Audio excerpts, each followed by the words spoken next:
খবরটি দেখার জন্য আমাদের সাথে থাকুন, সাবস্ক্রাইব করুন আর বেল আইকন প্রেস করুন।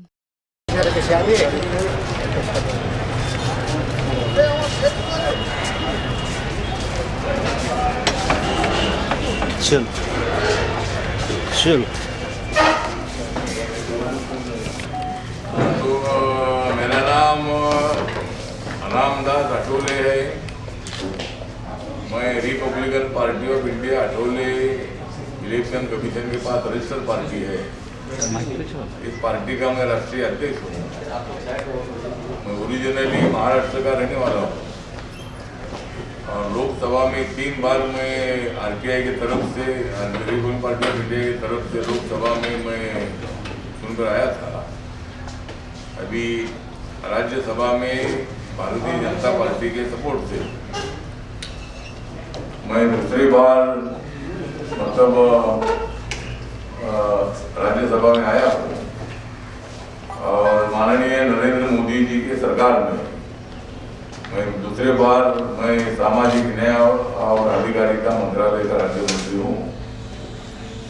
तो मेरा जो मंत्रालय schedule caste, DNT, OBC, old age के लोग, दिव्यांगजन लोग, अनाथ लोग, वैसे लोगों का रिप्रेजेंटेशन मेरा मंत्रालय करता है।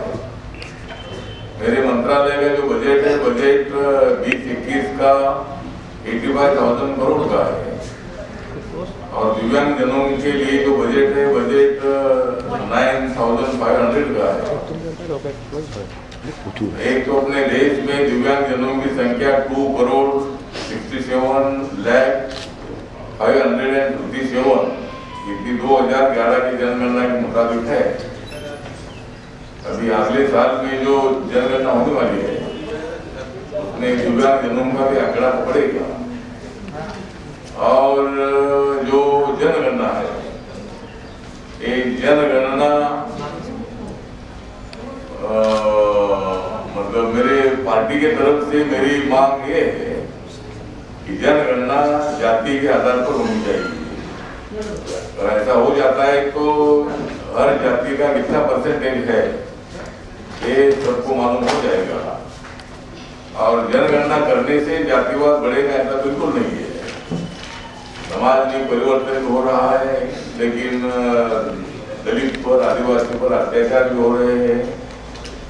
तो इसी तरह मुझे लगता है कि जनगणना जो है 21 की जनगणना अगर सभी जाति की जनगणना जाति के आधार पर होती है तो सभी के आंकड़े, सभी का परसेंटेज अपने को मालूम हो जाएगा।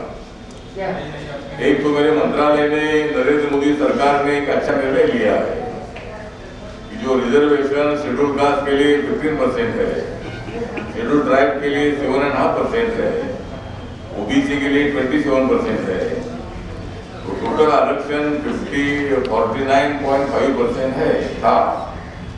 लेकिन 2 साल पहले नरेंद्र मोदी सरकार ने सवर्णों को, जो कास्ट SC ST OBC में आती नहीं, ऐसे कास्ट के लोगों को 10% आरक्षण देने का निर्णय ले लिया है और अभी टोटल आरक्षण 59.5% अभी है। तो सभी वर्गों को शिक्षा में मतलब जो 10% है उसमें सभी लोग उसमें आ जाते हैं, ग्रामीण आ जाते हैं, हमारे महाराष्ट्र के मराठा आ जाते हैं, यहाँ के भी जो लोग SC ST OBC में नहीं है ऐसी जातियाँ उसमें आ जाती है। तो उनको भी मतलब आरक्षण देने का निर्णय सरकार ने ले लिया है। मोदी सरकार ने जो नई नई योजनाएं बनाई थी उसमें प्रधानमंत्री जनधन योजना के तहत 24 लाख लोगों को लोन दिए गए हैं और उनके खातों में तकरीबन 13 लाख करोड़ 61 लाख तक की राशि जमा की गई है और पश्चिम बंगाल राज्य में 2 करोड़ 64 लाख लोगों को लोन दिए गए हैं और उन खातों में तकरीबन 1,00,000 7,000 करोड़ रुपया धनराशि जमा की गई है। प्रधानमंत्री उज्ज्वला योजना जो है उसके अंतर्गत 2016 से 2020 तक पूरे भारत में तकरीबन 8,01,600 गैस कनेक्शन आवंटित किए गए हैं, जबकि पूरे पश्चिम बंगाल राज्य में तकरीबन 88,15,000 गैस कनेक्शन आवंटित किए गए हैं।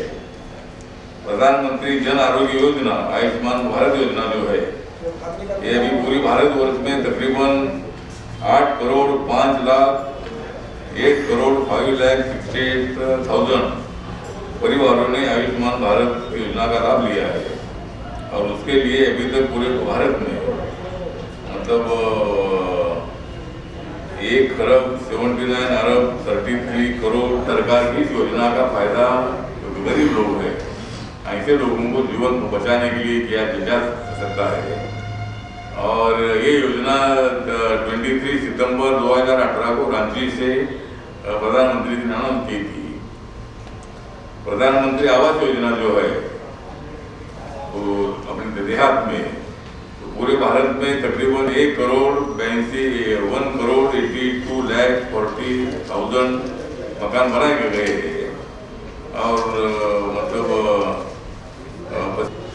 उसके लिए 22,740 करोड़ रुपया तकरीबन धनराशि आवंटित की गई है। तो इसी तरह मतलब अभी जो कोरोना की महामारी से मतलब पूरा देश लॉकडाउन में था, लोगों की जान बचाने के लिए माननीय नरेंद्र मोदी जी को लॉकडाउन अनाउंस करने की आवश्यकता थी।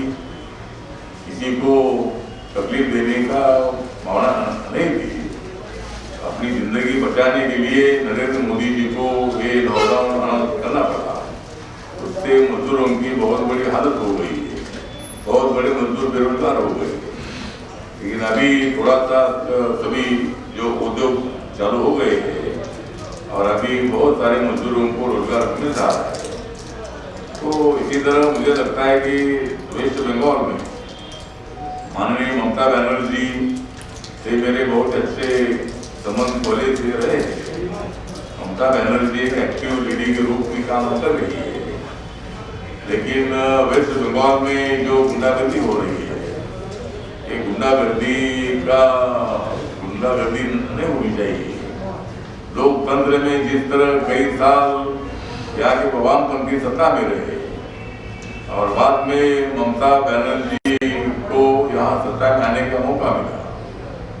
अगर अभी भारतीय जनता पार्टी की ताकत बढ़ रही है तो भारतीय जनता पार्टी सत्ता में आने के लिए उत्सुक है या लोग उनको सत्ता में बिठाने के लिए उत्सुक है, तो यहाँ गुंडागर्दी नहीं होनी चाहिए। जेपी नड्डा जी जो राष्ट्रीय अध्यक्ष हमारे बीजेपी के हैं, उनके काफिले पर जो पत्थरबाजी हुई, जो हमला हुआ, ऐसी बात नहीं है। जो कुछ बातें एक दूसरे के खिलाफ आप कोई भूमिका रख सकते हैं, लेकिन मुझे लगता है कि जिस तरह ममता बनर्जी के लोग जो तृणमूल कांग्रेस के लोग जिस तरह गुंडागर्दी कर रहे हैं ये लोकतंत्र को बहुत बड़ा धोखा है और इसी तरह की गुंडागर्दी नहीं चलनी देनी चाहिए। तो मुझे लगता है कि ये ऐसा बंद होना चाहिए। लेकिन अभी जो अप्रैल मई में जो विधानसभा का चुनाव आ रहा है उसमें हमें पूरा विश्वास है कि भारतीय जनता पार्टी सत्ता में आएगी। और ममता जी ने तो इतने साल सत्ता में काम किया ही है। और एक जमाना था कि ममता बनर्जी एनडीए में थी, रेल मंत्री थी।